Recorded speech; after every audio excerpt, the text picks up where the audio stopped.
Deməli, 4-cü laborator işimiz bipolyar transistor aiddir. Deməli, bu günləri biz sizinlə ümumi emitterli qoşulma sistemindən istifadə edib transistorun açar funksiyasına nəzər yetirəcək, açar rejiminə nəzər yetirəcək. Deməli, burada gördüyünüz tədqiqat sistemimiz verilir. Deməli, bipolyar transistordan istifadə olunmuşdur. MPN konstruksiyasına malikdir.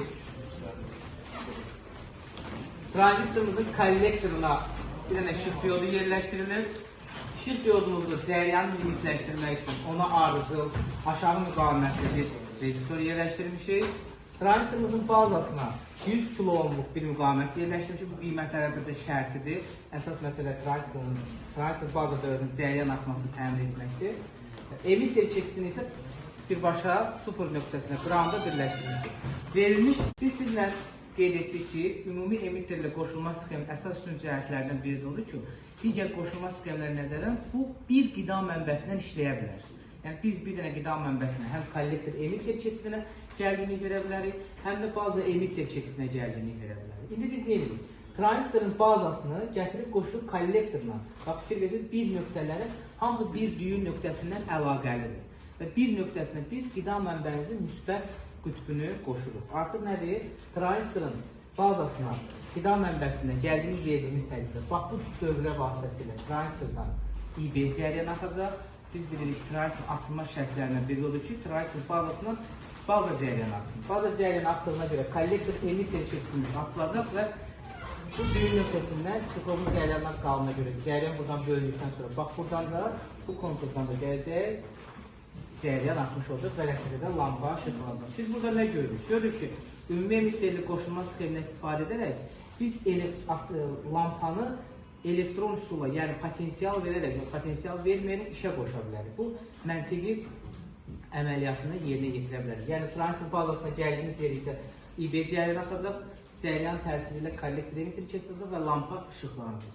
Bu məntiqlə işləyirik. Gəlin bunun bord üzərində deməli sxemini yığaq. Bizim burada müxtəlif rəngli işıq diodlarımız mövcuddur.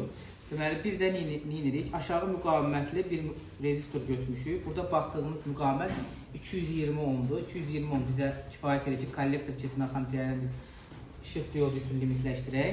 Bazaya isə burada 100 kilo ohm verir, amma bizim əlimizdə 68 kilo ohmluq bir müqavimətdir. Yenə də bu bizə kifayət edir. Bu müqaviməti qoşaraq gəlin. Yenədir, verilmiş sxem izahını verdi. İndi gəlin quraq. Deməli, gördüyünüz kimi burada C205 tipli bizim nəyimiz vardı? Transistor vardı. C205. Transistorun data sheetinə baxdıq, gördük ki, sağ tərəfimiz, burada belə tutanda sağ tərəfimiz nəyimizdir bizim? Emitter bazamızdır. Orta tərəf bizim kollektorımızdır. Burada digər tərəfimizdə nəyimizdir? Emitterimizdir. Emitteri biz 0 nöqtəsini müəyyən etmişik, yəni 0-a qoşulacaq. Gəl bunu birləşdirək və bu bizə heç bir maneçiliyi qalmır, burada qalır. Transistorumuzun bazasına dedik 100 kilo ohmluq, bizim də əlimizdə 68 kilo ohmluq rezistor var. Onu qoşuruq, qoşduq transistorumuzun bazasına.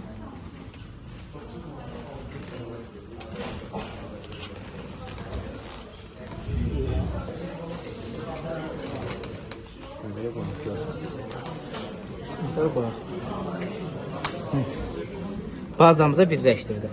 İndi daha sonra nə edirik? Kollektor keçidini müəyyən edirik. Kollektor keçidində bir dənə deməli 220 ohmluq müqavimətimiz var idi. Qoşuruq. Qoşduq müqavimətimizi.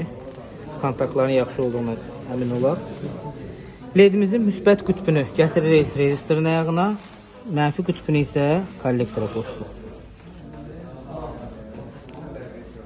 Qoşduq. İndi nə edirik? Bunun müsbəti bu iki nöqtədən verəcəm. Bunların ikisini onda birləşdirirəm. Müsbət ayağı buradan qoşuram. Müsbət də gətirirəm, bax, bura verirəm. Düzümü, bunları nə deyik? Əlaqələndirmiş olduq. Bununla bunu birləşdirdim. İndi bir dənə də bunun ikisinin birləşmə nöqtəsini bir dənəsini götürürəm. Artıq nə edirəm? Qida dövrəsinə qoşa bilərəm. Mən dövrəmə ümumi nəzər yetirəm. Kollektoru qoşdum, o da qoşdum. Müsbəti bura veririk. Mənfisini də bura veririk. Görürsünüz, yenədir, biz yığılmış dövrə ilə transistor bazasına biz açılma açılması üçün baza cəryanı axıtdıq və həmin baza cəryanı kollektor emitter keçsinə atdıq və lampam yenədir, işıqlanmış oldu. İndi mən bazanın potensialını çəksəm, bax bu baza qoşulmuş idi, görürsünüz. Bazaya gərginlik verilmədi və bazadan cəryan axmadığı halda ledimiz işıqlanmadı. Yəni biz neylədik? Baza cəryanından, bazadan istifadə edərək, baza rektorundan istifadə edərək işıq diodunun yanmasını idarə etmiş olduq. Görürsünüz, bazaya potensial verdiğimiz halda lampa işıqlandı, digər halda işıqlanmadı. Gəlin, indi kollektor emitter keçidinə düşən gərginliyimizi müəyyən edək. Görək, neçə volt vermişik? Gəlin 5 volt verək. Transistor açıldığı halda görürsünüz. Ne kadar yok. 3 volt təxmini götürdük. Deməli bu bizim emitterimizi, bu bizim kollektorumuzu. Neçə volt?